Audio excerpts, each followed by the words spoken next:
कहानी है रामपुर गांव की, जहां के मर्द महिलाओं को हमेशा नीचा दिखाने की कोशिश में रहते। अरे अभी तक खाना नहीं आया, क्या मुझे एक और शादी करने की जरूरत है? नहीं जी नहीं, ऐसा मत करना, वरना मैं कहाँ जाऊंगी। खाना लेकर मैं अभी आई जी। गांव की पंचायत में भी फैसले हमेशा औरतों के खिलाफ ही रहते। मैं जो फैसला सुनाता हूँ वो भगवान की आज्ञा होती है। इस लड़के ने अपने मन से शादी करके अच्छा नहीं किया। लड़के को घर भेज दो और इसकी शादी इसकी जाति की किसी लड़के से करवा दो, लेकिन ये लड़की, इसे तो गांव के बाहर निकाल दो। नहीं नहीं जमींदार साहब, ये क्या बोल रहे हैं? ऐसा नहीं हो सकता। मेरी बेटी मासूम है, इसे अच्छे बुरे की समझ नहीं है। अरे कहाँ जाएगी ये बेचारी? कहाँ जाएगी? इतनी चिंता है तो पूरे परिवार का गांव निकाला कर देते हैं। बेचारे पूरे बसे बसाए परिवार को गांव छोड़ना पड़ता है। चाहे जो हो, अगर बेटियों को कंट्रोल नहीं कर सकते तो गांव में रहने का कोई मतलब नहीं है। यहाँ औरतों को दब कर रहना होगा। कोई भी अपने हिसाब से कुछ नहीं कर सकता, सब ईश्वर की मर्जी से ही होगा। तभी गांव का एक आदमी दौड़ा दौड़ा आता है। सरपंच साहब, जमींदार साहब, वो कालिया है ना, उसकी बेटी पढ़ने के लिए शहर जा रही है। अच्छा, ये कब हो गया? और कालिया की हिम्मत कैसे हो गई ऐसा करने की? लेकर आओ उसे और उसकी बेटी को। बस फिर क्या था, हाजिर हो जाते हैं कालिया और उसकी बेटी सरपंच के सामने। और कालिया, ये क्या सुनने में आ रहा है? बेटी को इंजीनियर बना रहा है तू? और ये बता, गांव में तो स्कूल नहीं है, फिर कहां से इतनी क्लास पास कर गई तेरी बेटी? राधा, जो कि कालिया की बेटी है, उसे लगता है कि सरपंच उसकी तारीफ कर रहे हैं। सरपंच जी, मैंने ऑनलाइन पढ़ाई की है, डिस्टेंस लर्निंग से। सभी में मैंने अच्छे नंबर पाए हैं, जिसे देखते हुए शहर की इंजीनियरिंग कॉलेज में मुझे स्कॉलरशिप मिली है। वाह जी वाह, क्या होती है ये? पहले तो ये बताओ, फिर आगे की बात करते हैं। पूरा गांव राधा की बात सुन रहा था और राधा बोलती जा रही थी। तो ऐसे मैं फ्री में एक अच्छी शिक्षा लेकर गांव में जो कुछ परेशानियां हैं, जैसे बिजली, पानी और इंटरनेट जैसी समस्याओं के लिए काम करूंगी। मैं गांव को शहर से जोड़ने के लिए पुल का निर्माण करवाने का प्रस्ताव रखूंगी। मुझे पूरी उम्मीद है कि जल्द ही हमारा गांव भी तरक्की की राह पर चल पड़ेगा। राधा की बात सुनकर सारे गांव वाले ताली बजाने लगते हैं। सरपंच को समझ नहीं आता कि वो क्या करे। चुप रह नादान लड़की, गांव के खिलाफ जाने के लिए तुझे गांव से बेदखल कर दिया जाएगा, वो भी पूरे परिवार के साथ। और हाँ, अगर ठीक से गांव में रहना चाहती है तो ये पढ़ाई लिखाई छोड़ दे। हम तेरे लिए गांव का कोई होनहार लड़का देखेंगे। तभी गांव का एक आदमी बोल पड़ता है। अरे नहीं नहीं सरपंच जी, राधा बिटिया जो बता रही है, अगर वैसा हो जाए तो हम लोगों को पैसा कमाने के लिए बाहर नहीं जाना पड़ेगा। हाँ जी, और ना ही कोसों दूर पानी के लिए भटकना पड़ेगा। हमारे बच्चे भी अच्छी पढ़ाई कर सकेंगे और आगे बढ़ेंगे, ना कि हमारी तरह खेती करते बैठेंगे। क्यों गांव वालों, राधा बिटिया का साथ देना चाहिए ना। सरपंच देखता है कि गांव राधा के साथ है तो वो चुप हो जाता है। वो घर आकर अपने सलाहकार से बात करता है, जो बहुत ही चालाक किस्म का इंसान होता है। अरे सरपंच साहब, आपको बहुत ही होशियारी से काम लेना पड़ेगा। एक बार गांव तरक्की कर गया, यहाँ के बालक पढ़ लिए तो कोई ना पूछेगा आपको। और फिर ये जो बेटा और बेटी है ना आपके, इनको भी आम लोगों की तरह ही जीवन जीना होगा।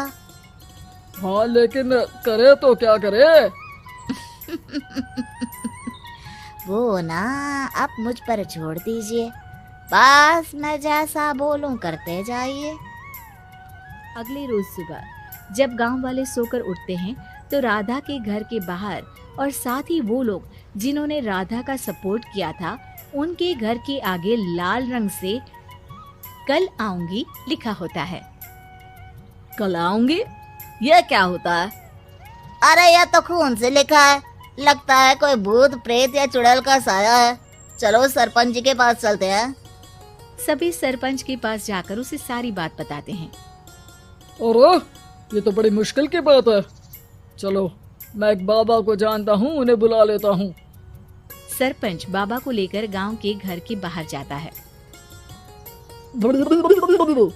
ओहो, तो ये वो चुड़ैल है जो उन लोगों को निशाना बनाते हैं जो गांव को बदलने का सपना देखते हैं। वो गांव को ऐसे ही संपन्न देखना चाहती है। वो नहीं चाहती कि कोई बाहरी यहाँ का कायाकल्प करे। क्या तुम लोगों में से किसी ने गांव को बदलने की सोच रखी है? तभी राधा की माँ रोते रोते आती है। मेरी राधा घर से गायब हो गई है। अरे कोई तो बचाओ, मेरी बच्ची कहाँ गई?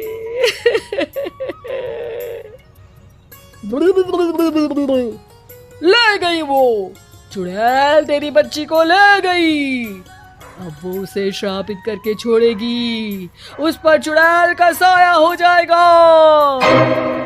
तभी बुरी सी हालत में राधा भी वहां आ जाती है। उसके बाल चुड़ैल की तरह फैले होते हैं और कपड़ों में खून लगा होता है। सभी राधा को देखकर डर जाते हैं। माँ, पता नहीं मुझे कौन उठा कर ले गया था। अरे दूर हो जा चुड़ैल, अब हम लोग इस गांव में नहीं रुकेंगे। अरे कैसी बातें कर रहे हैं आप? कल तो आप मेरे भरोसे गांव का हुलिया बदलने, अपने बच्चों को पढ़ाने और तरक्की उन्नति की बात कर रहे थे, तो आज क्या हो गया आपको? ये फिर तुम लोगों को बहकाएगी।